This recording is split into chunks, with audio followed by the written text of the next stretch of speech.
it's my platform and I set the rules. I answer questions 24/7 on the device. Wake me up in the middle of the night, I'm answering it. But I just can't have shit put on there and then have to deal with it all in the morning. There are limits. There has to be, for the sake of my wife and my 2 kids. I will ban people that are deliberately destructive on the page. I'll also tell you who they are. I'll make them public to you. But I also have to look after young 17-year-olds that want to have their first comment in politics and not be absolutely abused and pulled to pieces. That's utterly unacceptable. My page is a safe place for everyone to have their say. There are people out there deliberately trying to destroy platforms. It's a problem. Social media is one of the great amounts of damage that we are seeing now. I need to have rules. It's not a rule-free space. And if people, after warnings, do not, at least be civil, I've left with no option but to block. Yep. Thank you. I've just got a quick follow-up question to Karen May. Was it verified that those came from the SFFP? Correct. Okay. I've got another question that came in from Facebook, and this one was, why should the government have a say in how people conduct their personal affairs? And perhaps unsurprisingly, you're going to kick this one straight over to Lyle. The question was, why should the government have a say in how people conduct their personal affairs? Well, the government has a say in how we all conduct our personal affairs. None of us have the freedom to not pay tax or anything like that. I'm not sure what they're referring to there. But yeah, I don't think the government should have... I think they're probably referring to same-sex marriage. Okay. Well, we've had a definition of marriage in law and in culture across religions for millennia that accords with common sense and biology, that says that marriage is between one man and one woman. Now, if people want to have other arrangements, they are free to do that, and were free and are free in Australia to do that. In 2009, I was part of a process as a lobbyist in Canberra where the then Rudd government removed all discrimination against same-sex couples in law, and we supported that. I went to numerous Senate inquiries, gave evidence. It was a very big legal process. We worked with the then Attorney General, Robert McClelland, and that was done. But those who were seeking so-called equality weren't happy with equality. They wanted to redefine the institution altogether. Now, what that's done is taken us from where they had equality here to a place now where those of us who will always believe that marriage is between one man and one woman and want to have the freedom to say that publicly, we now, by law, are considered bigots and homophobes and haters. And because thank you for that, but because our anti-discrimination legislation has a very low threshold by which action can be taken. So if you offend or insult someone, and that's very subjective, you can be taken off to one of these kangaroo courts. So straight away there's an impact on other people's freedoms. The other reason, there's 2 other key reasons that I'll give tonight as well that I'm concerned about what we've done as a nation.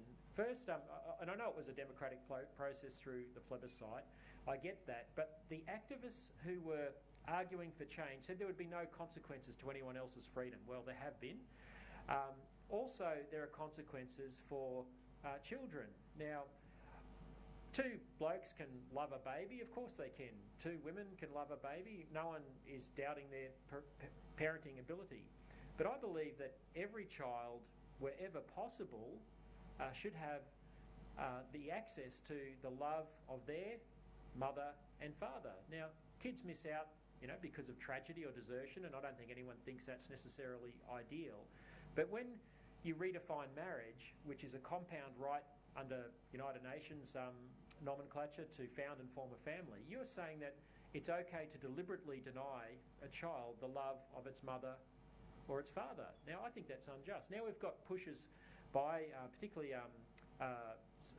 gay married men for commercial surrogacy to be legalised. Now, I'm against commercial surrogacy. I think it exploits women and it takes away the rights of children. So there's a whole range of progressions. And the other thing that's flown from this, and I'll end with this, Damien, is that the T in LGBTIQ, and you can believe what you like, and everyone's free to have their views on what goes under the rainbow flag, but the T stands for transgender.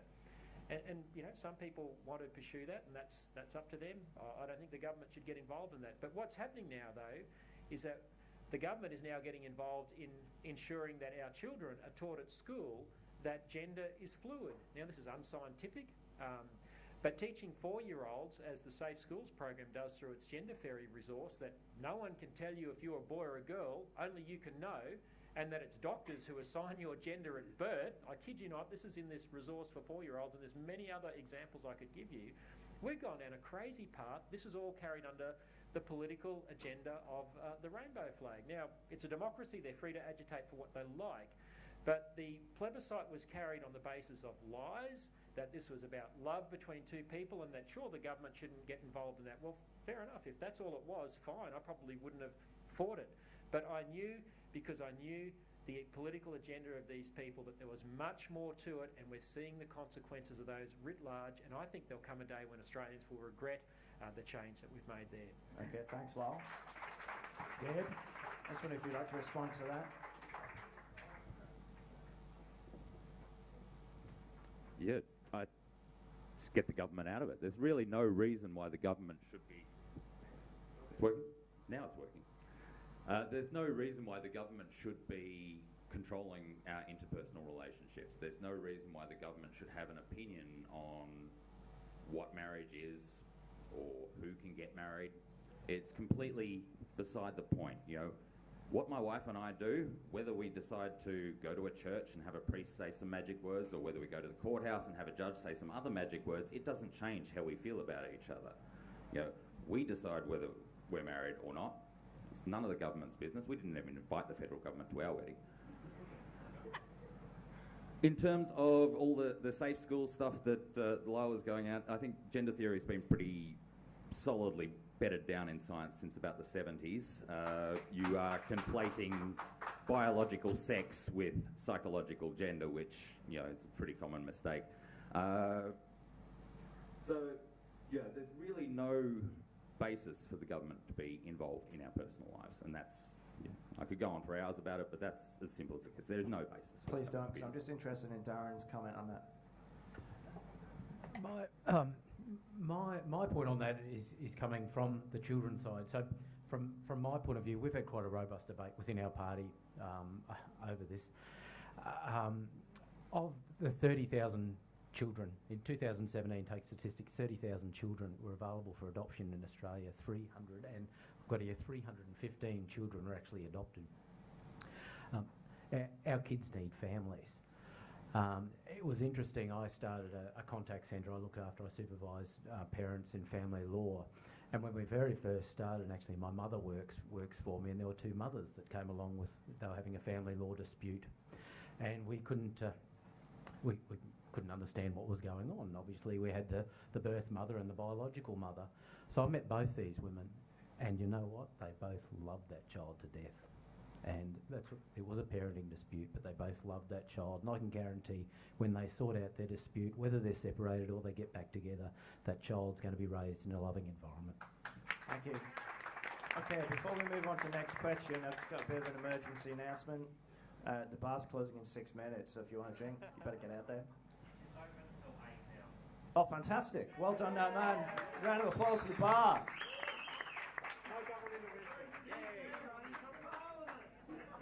There's a win for democracy. Okay, this is another one, came in by Facebook. Last time Australia offered free university, the national debt skyrocketed and the government was dismissed. What makes you think that would happen again? And I'm going to kick that one straight to Emerald.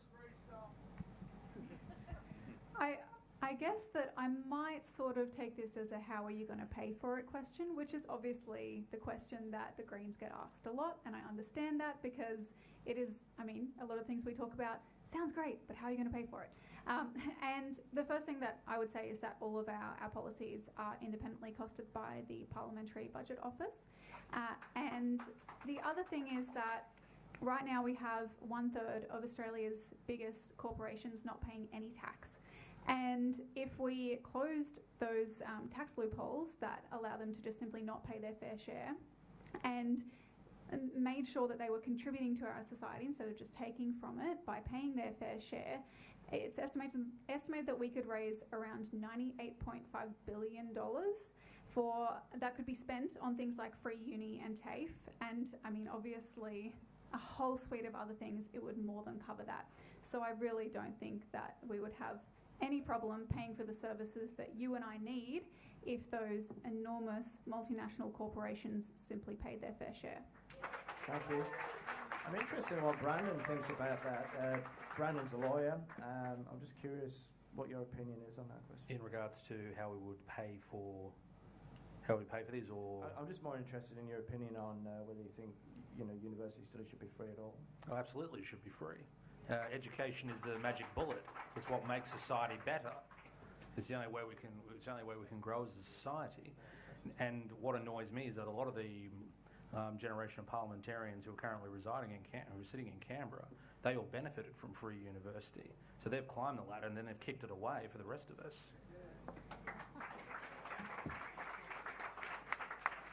Thank you.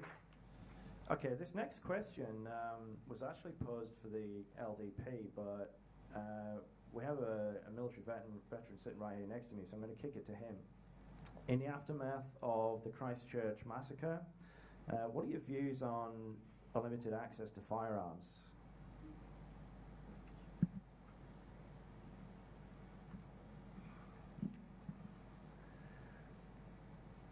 My policy, well, it's not my policy, my belief is this. You should have the freedom to do whatever you like as long as you don't impinge on the freedoms of others or cause harm, degrade their liberty or whatever. If you want to own a firearm and you go through the weapons licensing to own that firearm and go and shoot it at the range because that's what you like to do. I don't own a firearm, I don't have a licence, but if you want to do that and go out there and you want to go out to the interior of Australia out west and cull the pests that are decimating our fauna and flora out there, go right ahead. I don't have a problem with that, as long as you're a law-abiding citizen.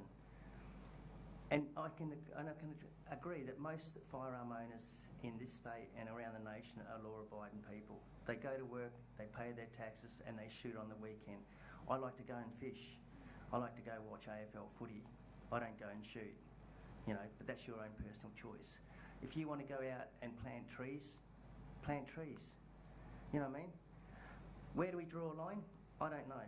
Do we need stricter gun laws? I don't know. I'm not in a position to look at the legislation, to read through all the policies and look at all the different aspects of it. But I'm open for debate on it.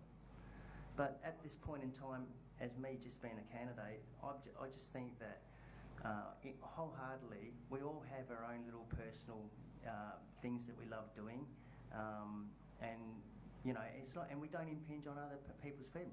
People love their dogs. We don't have enough dog parks in the electorate of Bowman. I've got a company that's working on bringing a large dog park here. Bring some jobs here. Do that. Cara Mayer, I think you had an opinion on that. I don't want to ever have the debate that Americans are having. We are safe, our gun laws are working.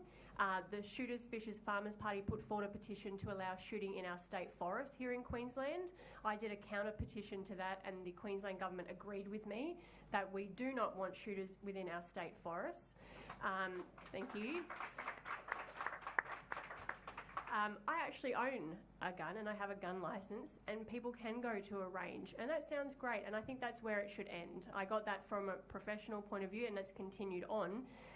But to allow freedom with guns not only puts the lives of our native animals and these pests at risk, without any real scientific data behind it, it also puts our families at risk and our communities and our schools. So I think we should be very much pushing for the gun laws that we have now to stay in place. So I urge you to keep on top of any petitions coming out. Thank you. Now, the question was actually sent in for Deb, so can we get a comment on that? Oh, yes, I suppose so. Yeah, this is actually an issue of fundamental and basic human rights. We all have a right to life, don't we? Yes. Yes. So we all have a right to protect our right to life. If somebody's trying to attack us, we can pick something up and try and poke them away, defend ourselves. Yeah. We can. If somebody's trying to kill us, we can defend ourselves. Yes? Only fair and reasonable? So what's fair and reasonable? If somebody's trying to kill me, what's fair and reasonable? Yep. No, I'm doing a Socratic method here. We're going through the whole thing.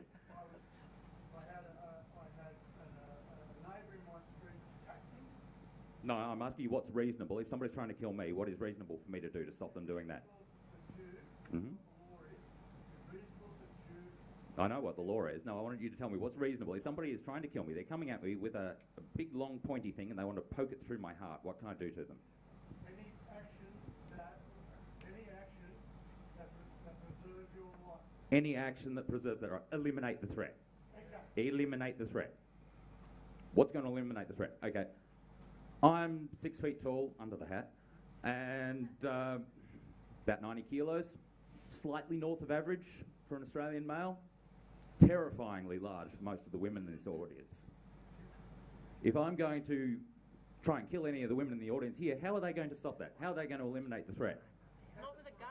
Pepper spray. Yeah, it's useful. Currently illegal. Can't have it. Can't carry it around. Yep.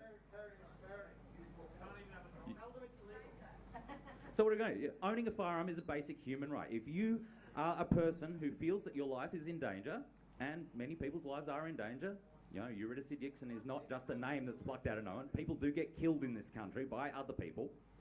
If you're a person who feels that your life may be in danger, you should be entitled to take whatever reasonable steps you feel are necessary to protect yourself. And just to clarify, is the policy unlimited on firearms from the LDP? Is that? No, it's on our website. Okay. It's basically New Zealand's laws. Okay. Andrew? No? I'm interested Chicken. in your opinion on that. Thanks. No, it's not chicken. Can we just get... You're the sitting federal member. I'm curious. The original question related to Christchurch. Yeah, so very briefly... Hello? No? Yeah, so I'm obviously status quo. Firearm laws, they're firearms, not guns. Firearms are decided by the 8 states and territories. Their respective police ministers come together, and we're just one seat at the table. So obviously, as the governor of the day, I'm in favour of the status quo as it stands, and always open-minded to reforms that have to be run through and agreed with by all states and territories. All right, thank you. Okay, so we're going to wrap up the prepared questions. Sorry. Brandon? Just respond in regards to the gun question. Absolutely, yeah. I'll just respond quickly. Look, I've been a defence lawyer, I've been a police prosecutor, so I am aware of the issues here. And Pirate Party is all for responsible gun ownership. I personally am also for responsible gun ownership. I'm also an avid archer. I use a bow and arrow every other weekend. So I understand the issues involved, and this is the one area of disagreement the LDP and Pirate Party clearly have. We support the status quo. After Port Arthur, an entire generation of children who were born after that incident have grown up, become adults, and never experienced a mass shooting in this country. We follow the engineer's maxim: if it ain't broke, don't fix it, and these laws work. Okay, thank you, Brandon. Okay, so we're going to open it up to the audience, and you're going to have to excuse me because I'm a bit blinded with the lights here, so I'm actually going to ask my crew, if people have questions, can you please put their hands up, and can one of the two Jameses please pluck someone and give them the mic, and please be polite, or we'll just take it off you. Damien? Yep. Yeah, we've got one here. My question is with regard to self-defence. The last issue that was discussed went under threat, and I'm wondering if anybody here can put up a reasonable argument, and especially direct this to Andrew Lemming, who's obviously been in government for some time. Why is an obvious method of self-defence, being pepper spray, illegal? Good question. I honestly can't answer that question. That would be decided by state governments. They'd come to a working group meeting in Canberra and make that decision. I just don't know the answer. I can tell you the answer. The answer is because all of the state governments around the country are beholden to the police unions in that state. And the police don't want people carrying pepper spray. I'm just actually going to just halt on that point. There's a fair bit of controversy, and the debate has received a fair bit of criticism because we intertwined the state members. And the two answers that we just got precisely why we invited the 3 state members, is so that they were able to answer to the questions that were getting handballed to them. Unfortunately, not one of them has turned up here tonight. So just, on that question, that seems to have been a major sticking point with the debate.